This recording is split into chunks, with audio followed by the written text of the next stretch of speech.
Messieurs, dames, bonjour, Mathieu ici, content d'être en votre présence aujourd'hui. Aujourd'hui, je vous tourne une vidéo qui est importante pour moi de tourner aujourd'hui et qui ne va pas forcément être entendue par tout le monde, voire peut-être même par très peu de gens. La raison étant que ce que je vais partager dans cette vidéo contient énormément de messages, de sagesse aussi, de, de révélations peut-être, et de choses que je vis dans ma vie et qui ont une importance capitale à mes yeux. Cette vidéo n'a pas pour but de convertir des personnes ou que sais-je comme intention de ce genre. Le but de cette vidéo est de témoigner de ce que je vis actuellement et d'apporter ma vision des choses concernant le monde dans lequel je vis actuellement et qui est peut-être le vôtre aussi par le même fait. Donc j'intitule cette vidéo Bouddha Maitreya et la raison est la suivante, c'est que ça fait déjà un moment que je parle sur les réseaux de ce que je vis. Je témoigne au travers de nombreuses vidéos de mon éveil. Et je sens qu'il est temps pour moi d'aller un petit peu plus loin dans ce témoignage et de dire un petit peu plus qui je suis. Le contenu que je propose souvent sur mes chaînes et mes réseaux sociaux sont de l'ordre de la sagesse, de diffuser la sagesse, le dharma, l'enseignement de manière générale. Mais jusqu'à présent, je le faisais de manière indirecte, c'est-à-dire que je faisais en sorte d'apporter cette sagesse, mais sans vraiment dire qui je suis. Mais plus le temps passe et plus je me rends compte que dire qui je suis est important. Donc pour ceux qui ne me connaissent pas, je suis Mathieu, je suis quelqu'un qui est passé de la souffrance au bonheur, qui a cœur d'aider son prochain, comme je le dis souvent dans mes vidéos. Cette phrase, ça veut dire quoi, grosso modo? Ça veut dire que je suis né en 1981, on m'a donné le nom de Mathieu. Ce nom, je l'ai porté jusqu'à l'âge de mes 36 ans, jusqu'au le 2 août 2017, le jour où je me suis éveillé. Ce jour-là, Mathieu a cessé d'exister. Et à la place est venu Bouddha Maitreya. On pourrait dire en fait que j'ai accouché d'une nouvelle existence. Dit autrement, j'ai cessé d'exister sous le nom de Mathieu pour apparaître sous le nom de Bouddha Maitreya. En somme, dans ma vie, je suis en train de vivre ma vie d'éveillé. Ce que ça signifie, dit autrement, que je ne peux plus exister en tant qu'individu, être humain, sous le nom de Mathieu. Puisque la raison étant que j'ai mis fin à mes souffrances. Alors qu'est-ce que ça signifie? Ça signifie que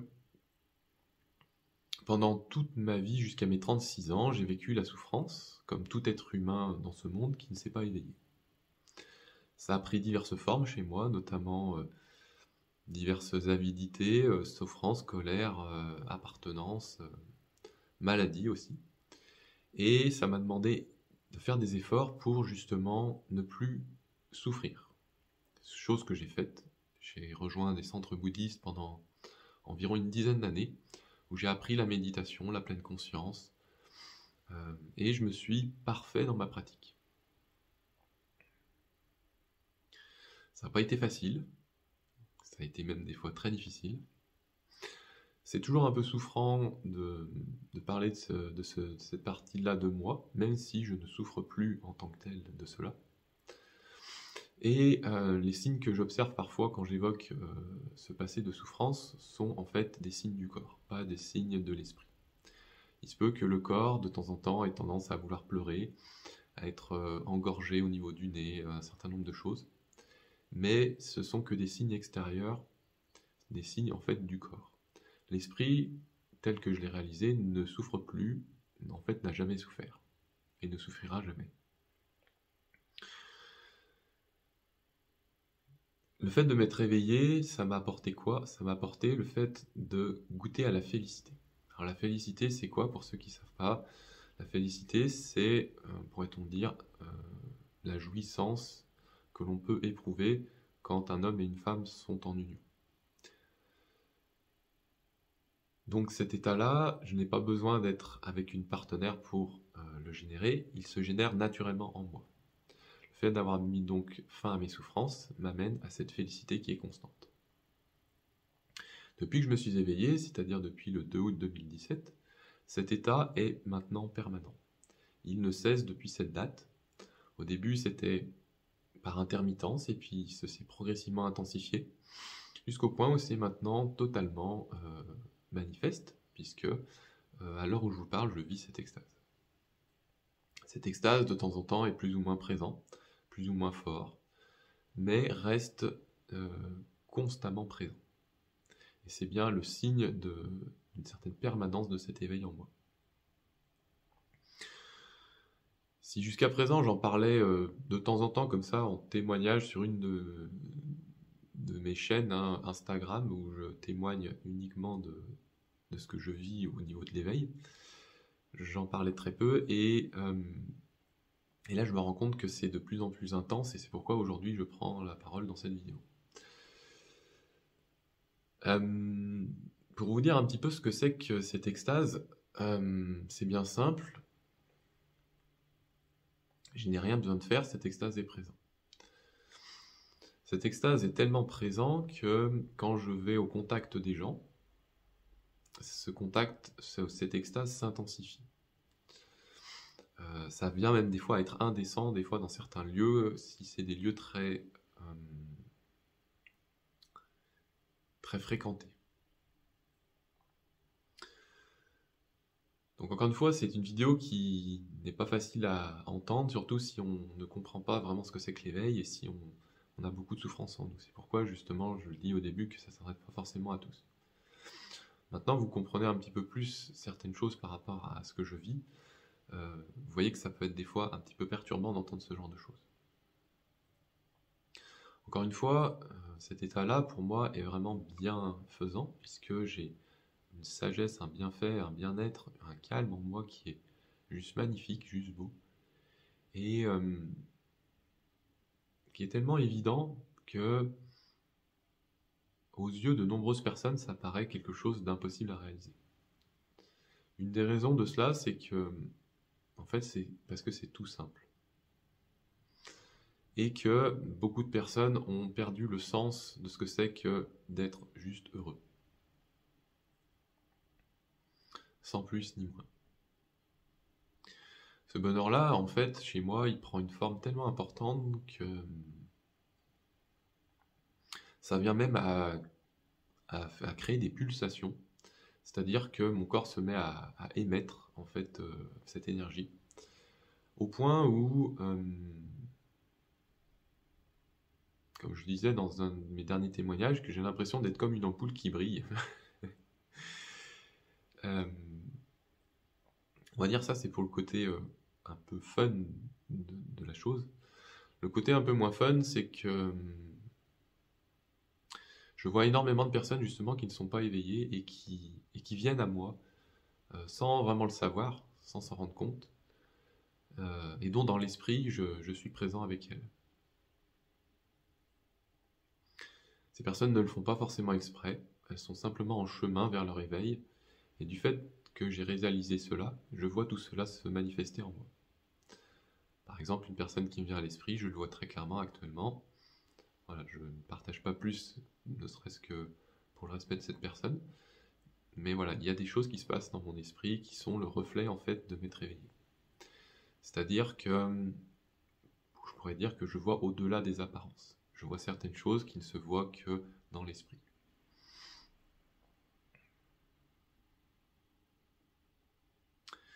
Donc si je vous partage ça aujourd'hui, c'est pour une raison très simple, c'est que de ce que j'observe en fait de ceux qui m'entourent, je vois un appel grandissant de personnes qui ont envie de s'éveiller, qui sont au point justement de venir à moi, malgré elles peut-être certaines, ou instinctivement par le fait d'être attiré par le fait de vouloir s'éveiller. Et donc, bien sûr, moi j'observe tout cela du fait que je me suis éveillé.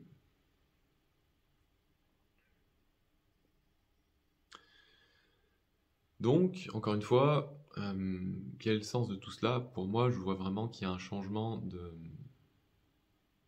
paradigme, j'avais envie de dire presque, de personnes qui en ont marre en fait de certaines situations, qui ont envie que ça change, et qui ont envie de se reconnaître dans des personnes qui incarnent ce bien-être, ce bonheur, cette joie, cet amour, cette félicité, cette extase, bref, ce que vit l'éveillé. En somme, ce que je vis aussi maintenant. Et donc, elles n'ont pour le moment pas trop d'informations sur cette personne qui incarne l'éveil, qui vit l'éveil, qui connaît l'extase, qui connaît cette joie ineffable, et envoie en fait des appels sans cesse, assez régulièrement.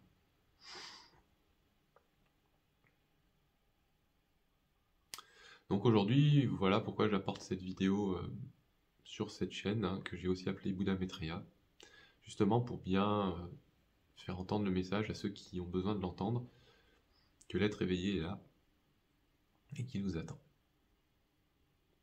Alors quand je dis l'être éveillé est là et vous attend, c'est pour vous inviter à prendre conscience que cet être éveillé, c'est vous, c'est moi, c'est tout le monde. Et il ne tient qu'à vous, si ce n'est pas déjà le cas, de le réaliser, c'est-à-dire d'être cet être éveillé. Comme moi, par exemple, j'y suis arrivé. Et donc aujourd'hui, je vous invite à y arriver, à reprendre connaissance de qui vous êtes, de ce que vous êtes en train de faire actuellement, bref, d'être vous-même.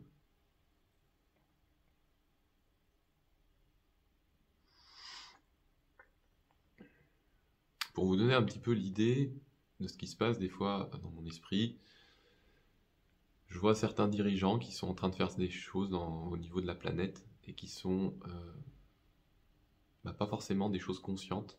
C'est pourquoi justement il m'arrive de voir ces personnes-là présentes ici. Et le fait de le dire, ces personnes viennent à moi. C'est pour vous dire comme il est important de prendre conscience de ce message que je vous envoie aujourd'hui. Et dont, pour la bonne construction du monde de demain, il est bon que ce message soit entendu par ces personnes.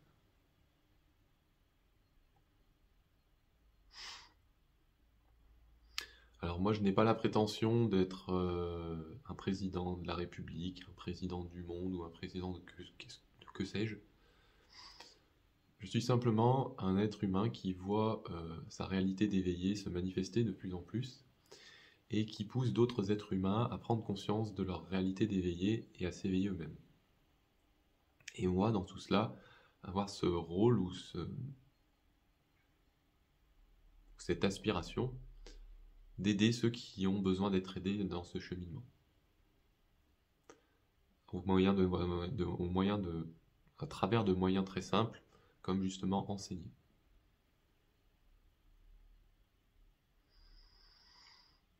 C'est ce que j'essaye de faire depuis quelques temps sur les réseaux sociaux. Depuis mon éveil, ça fait maintenant quelques années que j'ai créé cette chaîne YouTube, que je me suis développé sur les réseaux sociaux, que j'essaye de communiquer au travers de différents groupes, de rencontrer des personnes, d'échanger autour de la sagesse, de ce que c'est que l'éveil. J'ai même écrit un premier essai qui permet justement d'aller dans ce sens. Bref, je déploie des moyens pour essayer de connecter avec ceux qui ont envie de connecter à cela et à entendre ce message que j'ai à vous partager aujourd'hui ici. Et donc je continuerai de partager sans cesse durant toute ma vie.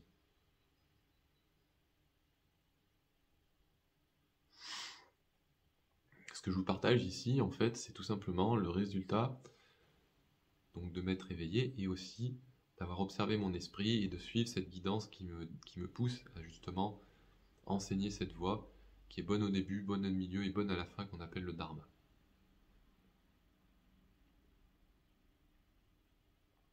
En vérité, je l'enseigne déjà et elle rayonne déjà. Si je prends cette vidéo comme objet pour vous transmettre ce message aujourd'hui, c'est pour justement utiliser un autre moyen qui se suffit déjà à lui-même. Et donc pour communiquer à certains, eh bien c'est un moyen qu'ils peuvent peut-être prendre pour connaître. Mais à la base, il n'y a rien besoin de spécial pour entendre. C'est juste que ça peut aider certaines personnes à un certain niveau.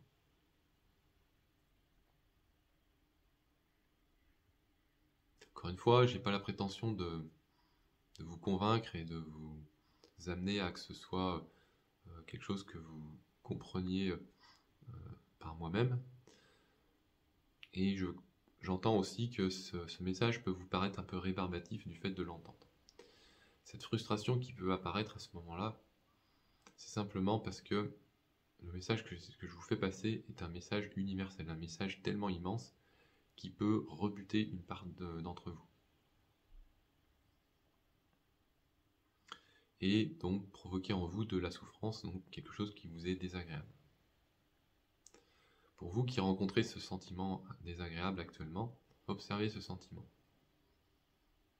Observez que ce sentiment vous est désagréable et que s'il est apparu, il va disparaître. Tout comme moi je suis apparu dans le monde et j'ai dû cesser pour m'éveiller. Cette prise de conscience que vous réalisez maintenant est le résultat justement de ce qu'on appelle l'impermanence, c'est-à-dire que vous voyez une souffrance qui vous apparaît puis qui disparaît.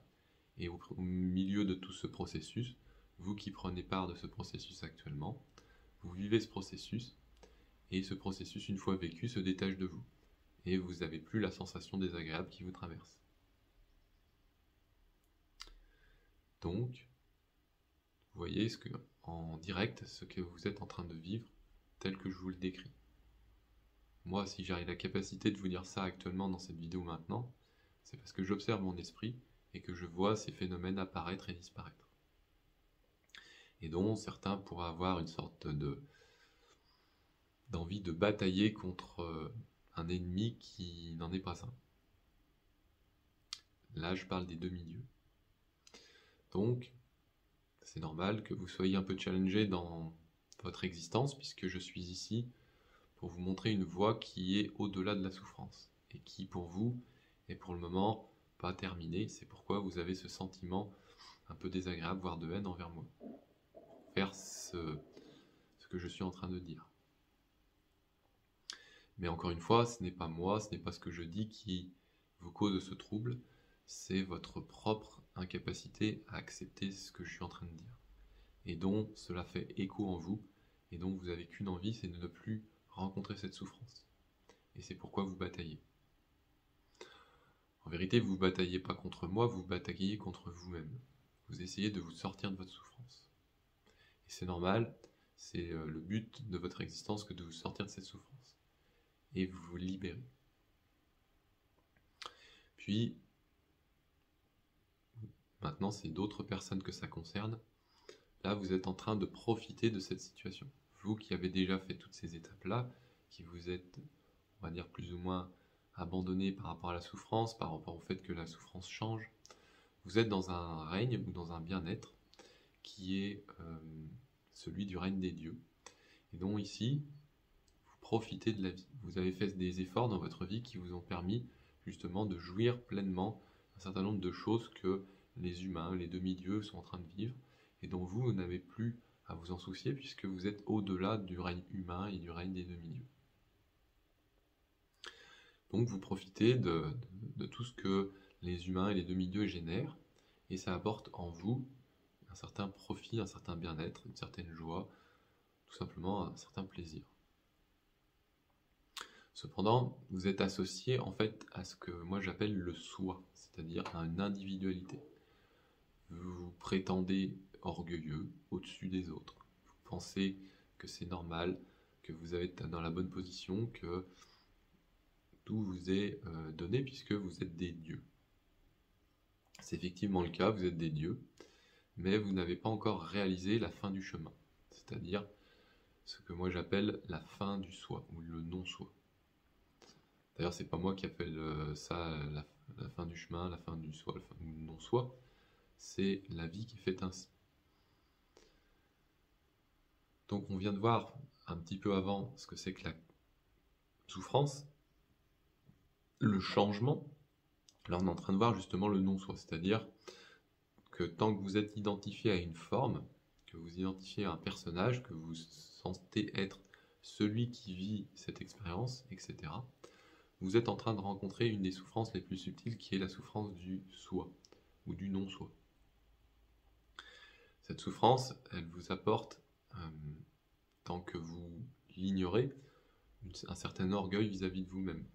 Et vous avez l'impression que vous êtes au-dessus de tout le monde. J'insiste beaucoup sur ces notions-là parce que très peu de gens peuvent vraiment l'entendre et qu'une masse de personnes sont en train de se rendre compte de cela. Le problème, c'est que le non-soi, on ne peut pas le réaliser si on n'a pas suffisamment de sagesse. C'est-à-dire si on n'a pas suffisamment fait cesser la souffrance en soi, si on n'a pas suffisamment accepté que ce bonheur puisse aussi changer. Et donc, c'est pourquoi on peut être cette personne qui est en train d'être identifiée à un soi et qui souffre. Abandonner le soi, ça signifie ne plus être attaché à l'expérience que l'on vit. Certains réalisent le soi dans ce monde et permettent et contribuent justement à l'épanouissement de la vie. Ne plus souffrir du soi, c'est-à-dire ne plus être identifié à un soi, à une individualité, comme moi j'ai été Mathieu et je ne le suis plus, demande des efforts, demande une certaine pratique. Et vous qui êtes en train de vivre à ce niveau-là, que vous avez des personnes qui sont autour de vous qui luttent pour justement ne pas se laisser emporter par ce que je suis en train de dire, vous qui profitez un petit peu de tout cela, quand vous renoncez justement au soi, eh bien vous vous éveillez. Et cela génère en vous, effectivement, un bonheur encore plus grand que ce que vous n'avez déjà. En vérité, le bonheur, vous ne l'avez pas, tout comme moi je n'ai pas le bonheur. En vérité, le bonheur, vous le vivez, tout comme moi je le vis. Un bonheur véritablement vécu, tel que moi je le vis, il est plus entaché d'un moi individuel qui serait celui qui vit cela. Et c'est un bonheur qui n'est plus attaché à qui que ce soit, quoi qu'on en pense, quoi que l'on dise, quoi que l'on fasse. Ce bonheur, il arrive à partir du moment où on met fin à sa propre existence. Alors quand je dis ça, c'est pas au sens littéral de se donner la mort, c'est au sens spirituel, c'est-à-dire mourir à soi. Mourir à soi, ça signifie quoi? Ça signifie simplement que l'énergie que l'on a générée dans ce monde nous revient, tout simplement. En somme, c'est comme avoir joint les deux bouts d'une ficelle. Il n'y a plus début, plus de fin. Et c'est ça, réaliser l'éveil. C'est ça, ne plus avoir un soi. C'est ça, ne plus être identifié à une forme. C'est cela, être soi. D'ailleurs, pour parler de cela, on n'utilise même pas des mots de manière positive. On dit plutôt « ceci n'est pas moi, ceci n'est pas mien, je ne suis pas ceci », pour dire ce que c'est que cet éveil. Sinon, on a l'impression, ou en tout cas on donne l'illusion, qu'il y a encore quelque chose qui est présent, visible, etc. Voilà un petit peu ce que je voulais vous partager aujourd'hui dans cette vidéo de témoignage par rapport à mon éveil. Maintenant, par rapport à Bouddha Maitreya. Bouddha Maitreya, depuis 6 ans maintenant, est apparu dans ce monde. Quand je dis ce monde, c'est une manière pour dire qu'il est présent actuellement dans ce monde. Donc justement, depuis que je me suis éveillé, je vois Bouddha Maitreya présent en moi comme étant celui qui dit ses paroles, celui qui agit en moi, celui qui... Cette énergie qui est en moi, elle m'appelle beaucoup, plein de fois, de voir que, et ça peut donner l'impression que je me dissocie, en vérité, il n'y a pas dissociation, il n'y a pas dissociation non plus, en moi. Quand j'agis de la sorte, je vois énormément de choses se manifester. Le fait d'être maintenant devenu Bouddha Maitreya m'amène effectivement à voir des phénomènes se manifester dans le monde. Des gens qui recherchent leur prophète, des gens qui cherchent leur sauveur, des gens qui cherchent celui qui va les guider.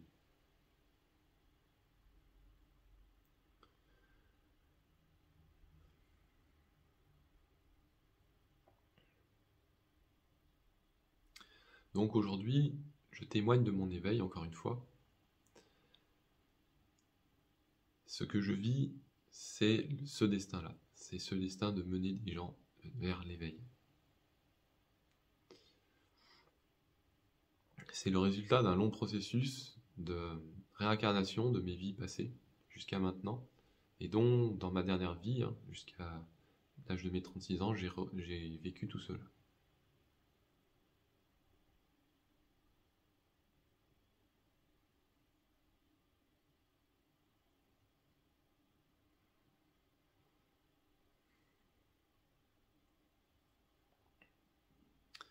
Donc ce qui va venir à l'avenir, ça va être de continuer sur cette voie.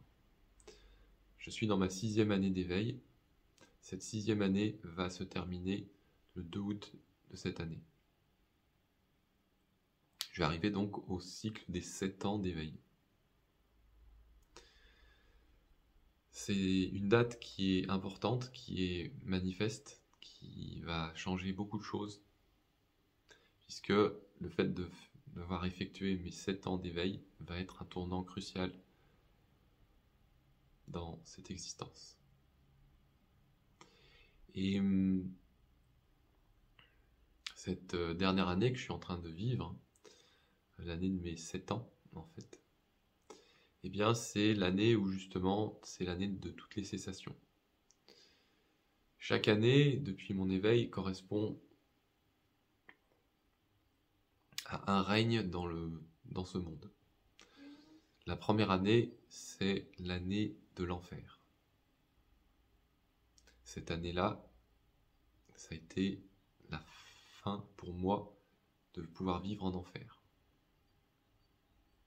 Qu'est-ce que ça signifie qu'est-ce que ça signifie vivre en enfer? Eh bien, c'est vivre dans la colère, dans la rage, dans la haine envers les siens. Et ça m'est apparu manifeste, très manifeste, puisque j'ai eu la réalisation directe, je ne pourrai plus me réincarner dans le règne de l'enfer. Pareil pour la 2e année, l'année du règne des esprits affamés, ou l'année du règne des 3000 mondes. Ces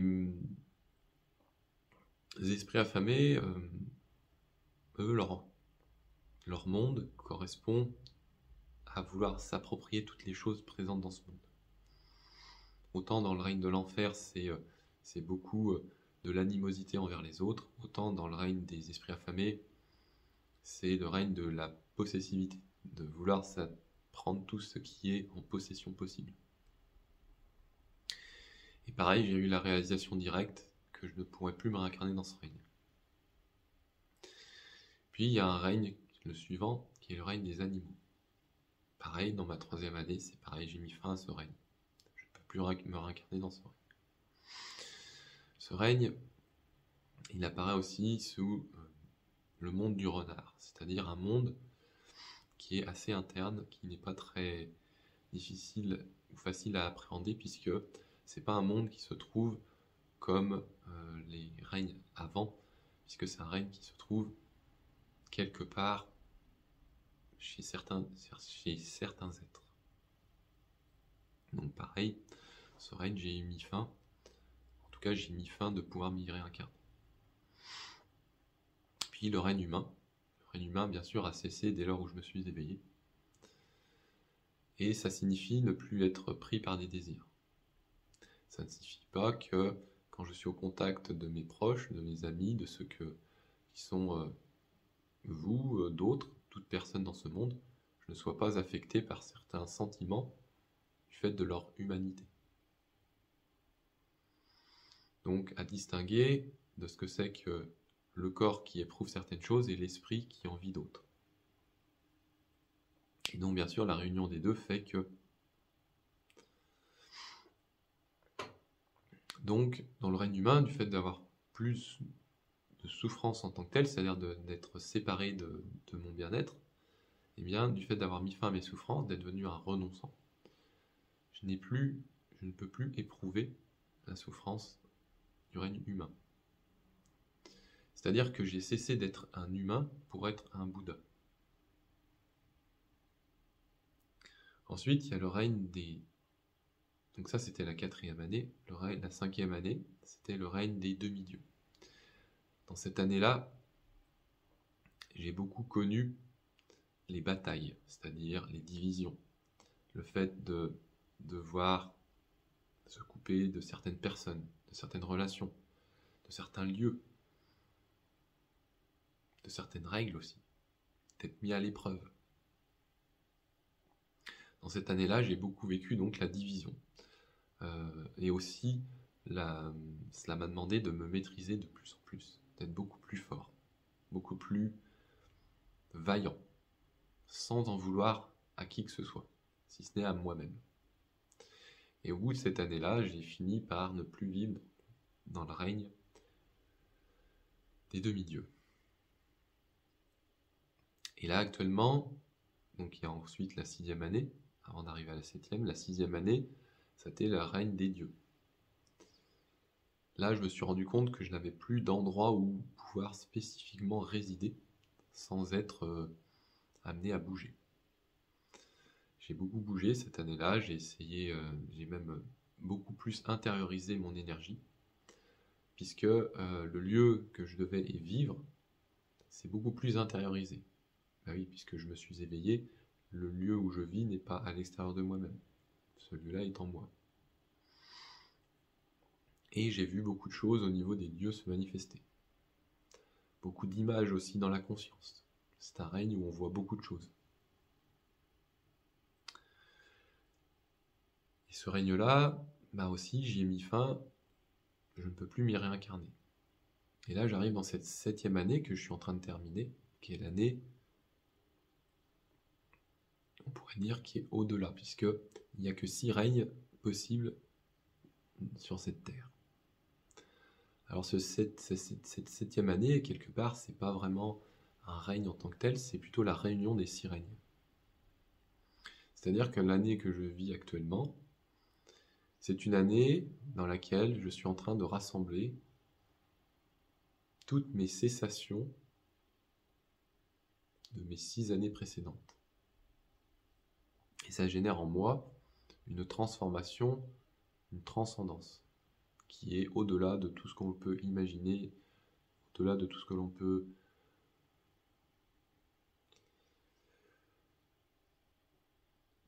Dans cette année que je vis, je rencontre des situations dans lesquelles je vois les gens être dans des changements, j'allais dire presque shift.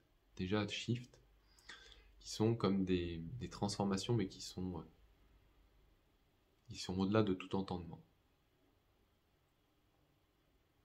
Cette année-là que je vis actuellement, c'est l'année en fait de la cessation de toute cessation.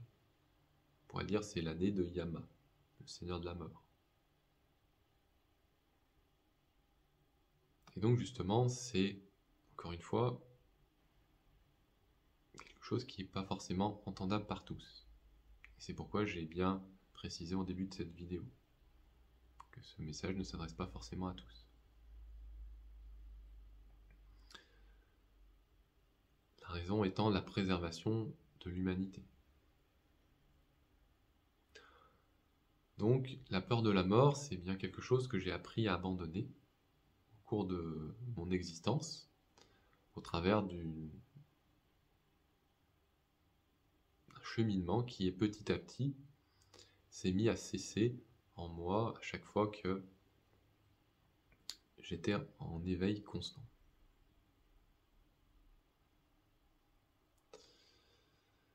Donc cette voie-là est... j'ai rien gagné à tout cela, mais j'ai abandonné la peur de la mort.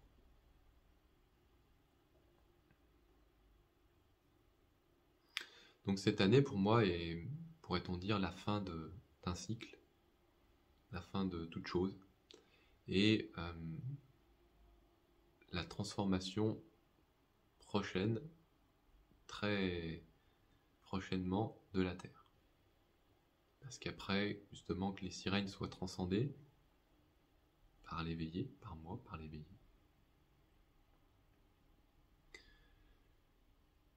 il risque d'avoir des signes très forts de cet éveil. J'en ai pour preuve actuellement, à l'intérieur de moi, l'énergie est tellement intense, j'en parlais déjà un petit peu au début de cette vidéo, que j'ai l'impression d'être comme une ampoule qui brille. En fait, c'est le résultat ou le reflet de ce que le monde est en train de vibrer actuellement. Il m'arrive parfois de voir, plutôt de sentir, le sol trembler. Alors, ce tremblement est des fois à l'intérieur de moi, ce tremblement est des fois dans la terre. Et cela génère effectivement des changements très importants. Ça devient des fois limite du tolérable. Et c'est un processus naturel de transformation et de changement du monde.